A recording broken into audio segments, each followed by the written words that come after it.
بسم اللہ الرحمن الرحیم. ایجوکیشن اینڈ انفارمیشن میں خوش آمدید. آج کا ہمارا ٹاپک والدین کی ذمہ داری اور home schooling Finland school system کی روشنی میں. والدین بننا اللہ کی ایک خاص نعمت کے ساتھ ایک بہت اہم ذمہ داری بھی ہے. اس پر باقاعدہ مطالعہ کی ضرورت ہے کہ آپ کو کس مرحلے پر کس رویے کو اپنانا ہے. آج میں تعلیم سے متعلق چند گزارشات پیش کروں گا اور فن لینڈ اسکول سسٹم کے تجربات آپ کے سامنے رکھوں گا. اعتماد، مہارت، نمبر اور ٹیکنالوجی کا ہماری زندگی میں استعمال سب کی ضرورت ہے. کچھ بھی کم رہ گیا سفر مشکل ہوگا. ہم بچوں کو جس طرف لگاتے ہیں وہ لگ جاتی ہیں. بڑوں کو اپنی ذمہ داری سمجھنی ہے. دہرا دیتا ہوں کہ والدین بننا ایک ذمہ داری ہے. ناکام صرف بچہ نہیں ہوتا، والدین ساتھ ہوتے ہیں. آج کل کی صورتحال اور ہم اس کے متعلق ہم بات کرتے ہیں کہ ہم سب جانتے ہیں کہ اس مہلک وبا کی وجہ سے دنیا گھروں کے اندر قید ہو کر رہ گئی. باقی تمام سسٹمز کے ساتھ ساتھ تعلیم پر بھی برا اثر پڑ رہا ہے. تو اس وقت ہم سب کی کیا ذمہ داری ہے؟ یہ ایک سوال یا نشان ہے. سب سے پہلے تو ہمیں حکومتی احکامات پر معنوان عمل کرنا چاہیے. اس کے بعد ہوم سکولنگ کا بندوبست. کیا بچے صرف کتابوں سے سیکھ سکتے ہیں؟ جی نہیں. بچہ اپنی والدین، نانا نانی، دادا دادی سے جو کچھ سیکھتا ہے کبھی کلاس روم میں بیٹھ کر نہیں سیکھ سکتا. فن لینڈ کا اسکول سسٹم دنیا کا بہترین اسکول سسٹم ہے. باقی تمام ممالک اس کی کاپی کرتی. فن لینڈ اسکول سسٹم کے چند اصول آپ کے سامنے رکھتا ہوں جن کا تعلق ہوم سکولنگ سے ہے. یعنی آپ کو یہ بتانا ہے کہ ہم گھر پہ بچے کی تربیت کس طرح کر سکتے ہیں.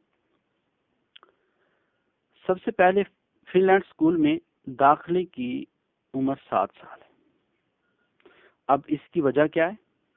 کیونکہ بچہ ابتدائی طور پر اپنے گھر اور والدین بالخصوص ماں سے جو کچھ سیکھتا ہے وہ اسکول آ کر نہیں.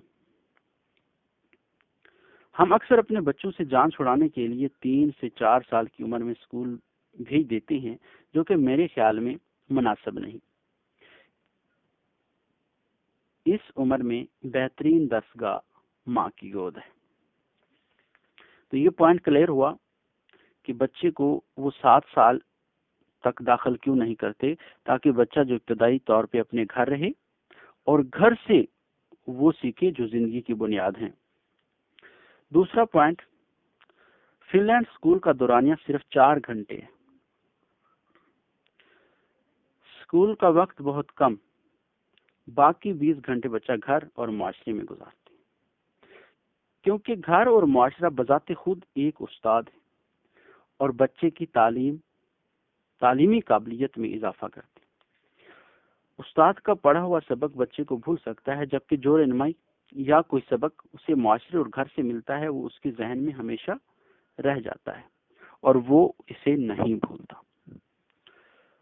تفصیل کے ساتھ یہ پوائنٹ انشاءاللہ نیکسٹ ویڈیوز میں آپ کے سامنے رکھوں گا.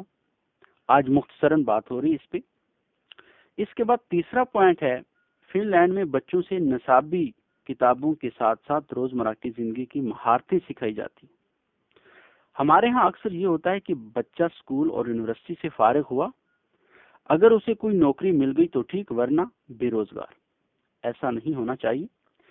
ہمیں بچے کو زندگی کے تمام مسائل اور حالات سے آگاہ رکھنا ہے تاکہ اس میں یہ صلاحیت پیدا ہو جائے کہ وہ ان مسائل کو کیسے حل کرے گا اور ان مسائل کا سامنا کر کے وہ ان کا حل تلاش کر سکے گا. اس کے بعد اس کے زندگی میں جو کچھ کام کرنا ہے جس کی وہ اس میں صلاحیت پائی جاتی ہے اس کے بارے میں بھی ہم نے ابتدا ہی میں ان کو یہ سب کچھ سکھانا ہے. یہ تھی آج کی ہماری ویڈیو. آپ کو کیسی لگی اپنی رائے کا اظہار ضرور کیجیے. چینل کو سبسکرائب اور ویڈیو کو لائک ضرور کریں. بہت شکریہ.